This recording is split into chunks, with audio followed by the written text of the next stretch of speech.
What's up, my comic comrades? As promised in our Origin of Ghostmaker episode, we're continuing covering the main Batman title with issues 106 and 107, the start of a brand new story arc titled The Cowardly Lot, Part 1. If you guys have been watching our coverage on the Batman title over the last year or so, or just been reading it for yourself, you know that James Tynion has been doing a fantastic job on the book. He's been creating new characters every other issue, it seems, and this new story arc is no exception, giving us the introduction of the new group in Gotham, the Unsanity Collective, as well as Miracle Molly, who makes a cameo in issue 106. Either way, it's a new Batman story arc, so let's talk about it.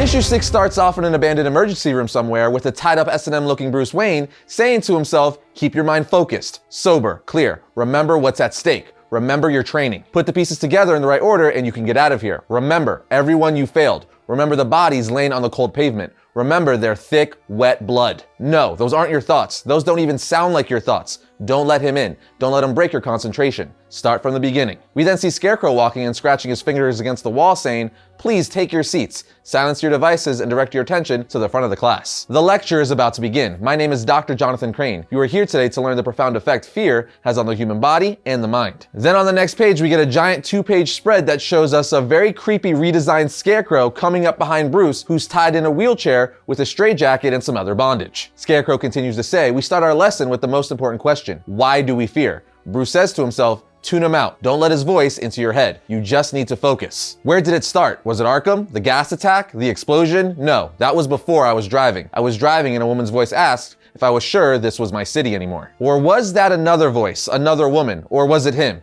His voice sounds like needles scraping on the inside of my skull. I can't stop myself from listening. Scarecrow then tells Bruce, you can't stop yourself from listening, Batman. It's okay. It's natural to succumb to fear. It's human and it's necessary. That's the whole point of this. That's what I'm trying to teach you. Without fear, there is no hope of evolution. Here, let me show you, as he pushes Bruce towards a bunch of stacked monitors. Now, all that apparently is happening in the present. The rest of the comic takes us back to the past before the events of Bruce being captured by the Scarecrow. And it starts off with us seeing Batman speeding through old Gotham in one of his Batmobiles while talking to Oracle. She tells him, Batman, you're clocking in at 97 miles per hour. You'll be in position to intercept the Unsanity Collective in about 2 minutes as long as you don't hit anything. He then asks her who the collective hit tonight. Barbara says, Atchison Cole, CEO and owner of the Gotham Gazette. My police tracker says they're estimating about 36 million in stolen artwork. Nice pieces too. I saw most of them when they were on loan at the Whitney in New York last spring. Batman says, so another media mogul, the 5th in the last week. Has their leader weighed in yet? Oracle tells him, the self-stylized Master Wise, it's the same thing he's been saying for months now. As we hear him say via Oracle's computer, Arkham has fallen. Now Gotham is grappling with the madness gripping its streets. The only way forward is to reject the past and embrace a new kind of sanity. Join the Unsanity Collective. Join the new Gotham. Oracle then tells Batman, I'm gonna try to keep diverting traffic to keep them pinned in the Old Town neighborhood, but that's only gonna work on the ground. Unless that car has a few tricks up its sleeve, I'm not sure how you're gonna get the rest of them. Then on the next page, we see the Unsanity Collective on top of a glider radioing in to someone saying, we've got a tail, the pointy-eared kind. And that someone is Miracle Molly, who's sitting on top of a gargoyle all Batman style, telling them, we knew this was bound to happen eventually. Stay calm, stay cool. We practice what to do in this situation. Remember, you have the advantage. The answer is saying advantage, he's Batman. She then says, stay strong, Mikey. He's still just as much a part of what's broken in the city as everyone else. He doesn't see things like we do yet, but he will. Meanwhile, Batman tells Oracle as he grapple hooks out of the Batmobile, use remote steering to take control of my car. Think of it as a really big, really fast remote control car. With Batman now hooked to the Unsanity Collective's glider, we see Oracle tell someone, you know I reached out to you for assistance almost 30 minutes ago? And the voice tells her so much of the fun of this job is the drama of it, and the Ghostmaker likes to make an entrance,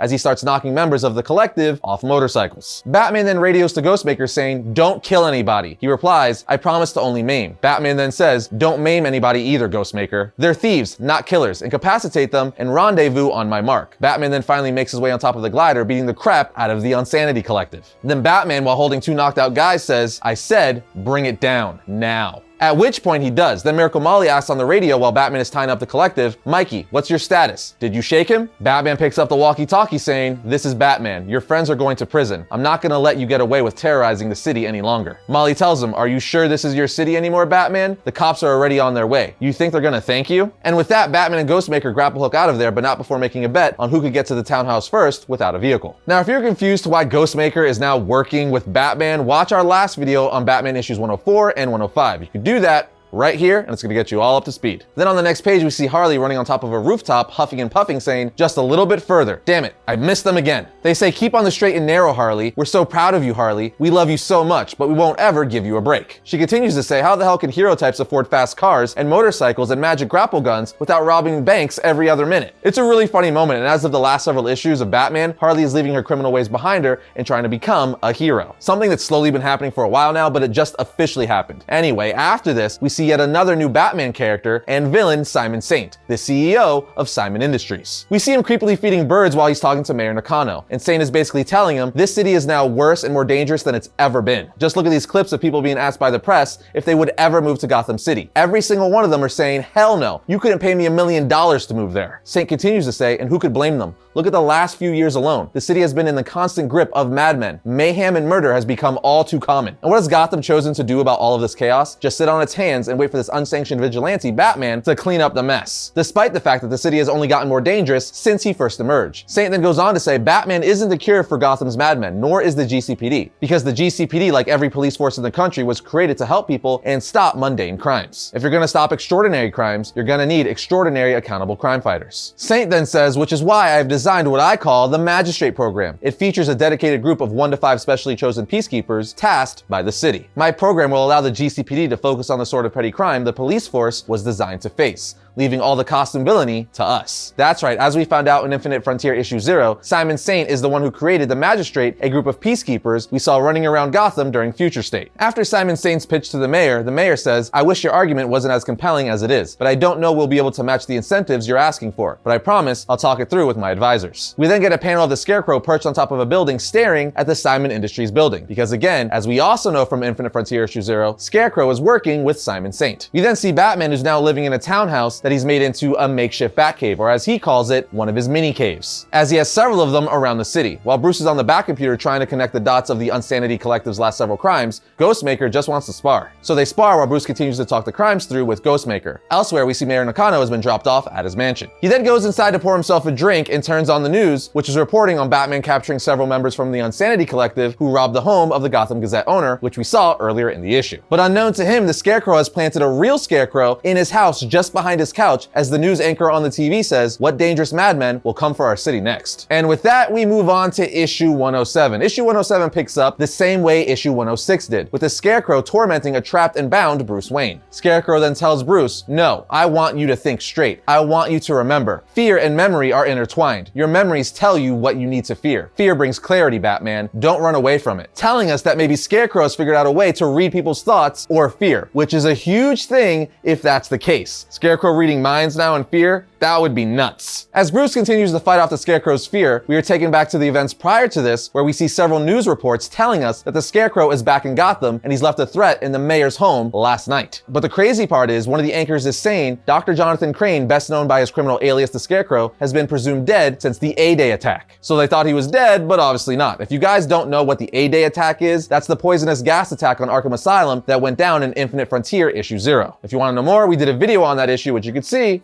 right here. As we continue getting these reports on the Scarecrow, we see that Batman has snuck into the mayor's house to check it out for himself. We also see a video clip from Master Wise, leader of the Unsanity Collective, who is claiming that the Scarecrow's attack is nothing but a hoax by the city government, saying they are trying to capture the madness and horror unleashed by the death of Arkham and inflicted on the people of our fair city. But we must reject insanity and embrace unsanity. As Batman starts examining the Scarecrow left in the mayor's home, he says, strange. Oracle asks, what's strange? He tells her there's no toxin or residue on the fibers of the Scarecrow. It doesn't seem to be weaponized in any way. It's just straw and burlap on a wooden post. He goes on to say, it's clever, Oracle. It's a fear attack that doesn't need toxin. But the panic isn't going to be the purpose in and of itself. What is Dr. Crane trying to accomplish with this? What is he trying to say? A voice behind Batman answers saying, seems pretty clear to me. And on the next page, we see Renee Montoya and the GCPD saying, hands up, you're contaminating the crime scene. Then after a quick back and forth between Commissioner Montoya and Batman, she says, leave now. He obliges and leaves in true Batman fashion. Elsewhere in Electric Town, we see one of Gotham's random nutjobs in the street trying to stab people. But luckily for the victims, Harley comes riding in on her Harley, saying you're about to get a bit of Gotham City justice courtesy of Harley Quinn. Aren't you a lucky dog? Bat her up as she whacks the dude with her bat. She then gets off her bike and says, now look here, chum, I'm a fan of getting into a little mischief now and then, but as Batman's new official sidekick, I can't let you go stabbing nice people all willy-nilly. He then starts talking crazy to her, saying there's a jungle and how he has to put people in the dirt before the earth opens up and gobbles everyone up. And as he's talking, Harley's like, hey, I know that voice. You're Benji Fink, aren't you? You must have snuck out of Arkham when things went crazy last month. You're a real nutjob, but you were really sweet on your meds. What are you calling yourself now, honey? He answers, they call me Stabbo. Harley then says, it's okay if you don't do any more stabbing. Batman and his trusty girl wonder, Harley Quinn, are on the case. At this point, a GCPD officer comes up behind Harley, pointing a gun at her, but she then smacks him with the bat, saying, get out of my face. This causes the rest of the cops to think she's working with Stabbo, but luckily for Harley, Ghostmaker shows up saying, come with me, unless you rather spend the night in Blackgate. She asks, why are you helping me? He says, Batman is busy, and I'm easily bored, and you fascinate me. She goes with him, but not before leaving a note on Stabbo saying, hi, my name is Stabbo. Dr. Harley Quinn says, I need my meds. The comic then shows us a mysterious woman watching all this from an alley saying, you were right, Rex, she's back in Gotham after all. That means there's still hope. If you're wondering who she is, DC has confirmed this is a brand new character called the Gardener, who we're going to learn more about in future issues. Elsewhere, Batman meets up with Oracle at her headquarters, where she tells him, I'm working on new bat signals. They're going to be spread out throughout the city and used at different locations every single time. That way they can't be traced, because quite frankly, I need to be able to reach you when you don't feel like answering your radio. Also, it'll serve as a reminder that you're still here in the city. The two of them then proceed to talk about the day and how it relates to Scarecrow and the Unsanity Collective. Batman asks, do you know anything more about the Unsanity Collective? And she says, all I know is mostly from the videos they've been posting online. But I don't know what's real and what's just sort of a founding myth. You need to start a group like this. She goes on to tell Batman he claims to have gotten his hands on a piece of old Mad Hatter tech and figured out how to use it to erase a person's memory with what he calls a mind machine. He says he wants all of Gotham to reboot, to shed the traumas of their past and build a new future. He calls his philosophy Unsanity because it rejects the notions of sane and insane. They rob the rich to pay for the technology they need to build their new future. Transhumanism meets Robin Hood on hovergliders. They're lawbreakers and they clearly cross lines they shouldn't, but they're utopian at heart, not the threat they're being built up as in the news. Batman is basically like, cool, they're still at the center of this and I need to find them. Oracle tells him the only way you're gonna get a real major player is to join them. So I guess the real question is, Batman, are you ready to go unsane? Back at Saint Industries in Midtown, Simon Saint is working on some magistrate armor before being interrupted by the Scarecrow saying, you're never alone. Not in this city. Not anymore. The fear is catching. Can you feel it, Simon? The way it spreads through the people of Gotham. Saint answers, yes, I could feel it. Scarecrow then says, if you want your magistrate, we're going to need to advance the experiment into its next phase before we are met with interference. That means people are gonna die. Can you accept that, or are you too afraid to save Gotham City? Now, we knew from Infinite Frontier issue 0 that Simon Saint and Scarecrow were working together, but it seems like it's going to start unraveling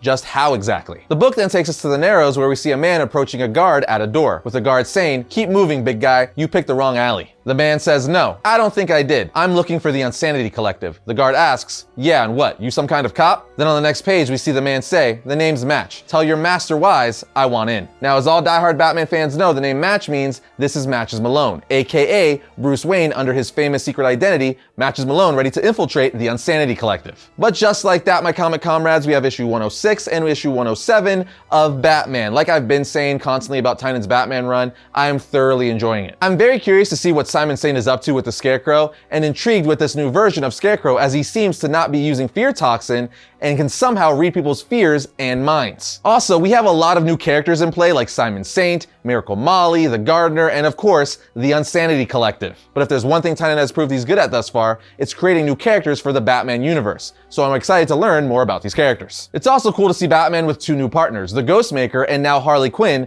the Girl Wonder, as she calls herself. Anyway, as always, what do you guys think? Are you digging this Batman story? Do you like all these new characters? Do you like Harley Quinn being a hero now? Let us know in the comments. And that's gonna do it for another episode of Variant. But if you like today's video, be sure to check this one right here. And if you like all of our content, be sure to subscribe, like, and comment. It helps the channel out. But other than that, I'll see you guys next time when I talk about all things comics.